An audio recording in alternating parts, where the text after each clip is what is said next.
पुर्खाको संस्कार भुलेछौँ, जात जाति भएर टुक्रेछौँ, धर्म धर्म भएर टुक्रेछौँ। एकै भागको रीति थियो एक दिन, आज त हजारमा छुटेछौँ। ए है है आज त हजारमा छुटेछौँ। भाषा त एक दिन थिएन, रीति त सजिलो थिएन, सरल रीति विधि पुर्खाको, खर्चालु अन्धविश्वास थिएन। ए है है खर्चालु अन्धविश्वास थिएन।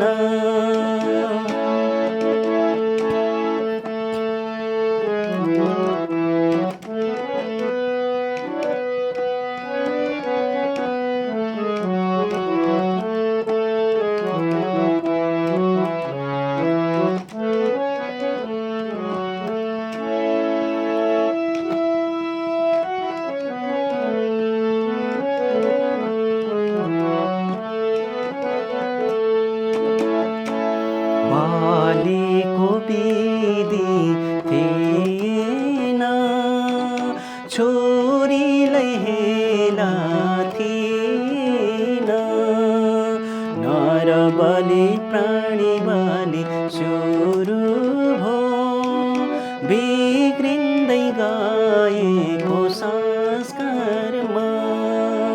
ए है है बिग्रिँदै गएको संस्कारमा,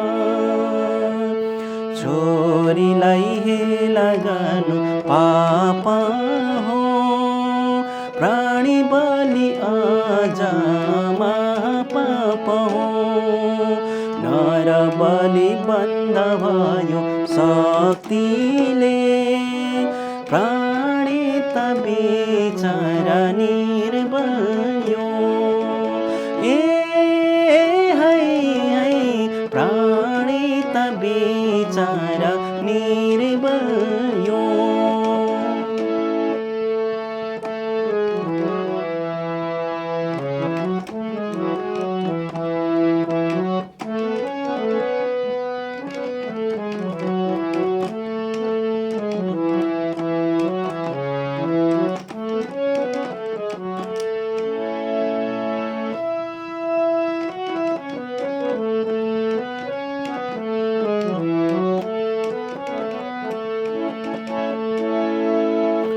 पुर्खाको इमान्दारिता हरायो, अन्धविश्वास संस्कारमा प्रवेश भयो, सन्तान बीच घृणा फैलिरह्यो, पुर्खाको आँसु बगिरह्यो।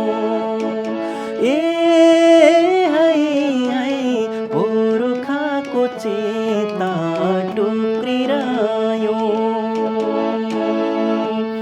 सारा संस्कार रीतिलाई सम्मान गर्दै यन्सिनले लाग्दछ पुर्खामै, सोही सरल विधि व्याख्याले लाग्दछ हामीलाई मानवतातिरै।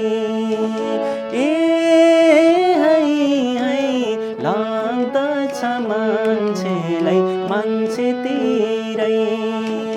ए है है लाग्दछ मान्छेलाई मान्छेतिरै, मान्छेतिरै, मान्छेतिरै, मान्छेतिरै।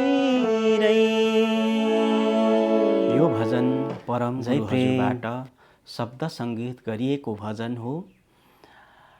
प्रेमवादी दर्शनअनुसार हाम्रो विशेष गरेर पुर्खाहरू इतिहासलाई फर्केर हेर्दा जति बेला अहिले जस्तो संस्कार संस्कृतिहरू थिएन, स्वभावैले बोजिलो थिएन, एकदमै सरल थियो, बलि थिएन, कुरीति कुसंस्कार अन्धविश्वास, छोरी चेलीलाई हेला, प्राणीहरूको बलि थिएन, जति बेला एकदमै सरल विधि सम्झिने काम मात्रै हुन्थ्यो।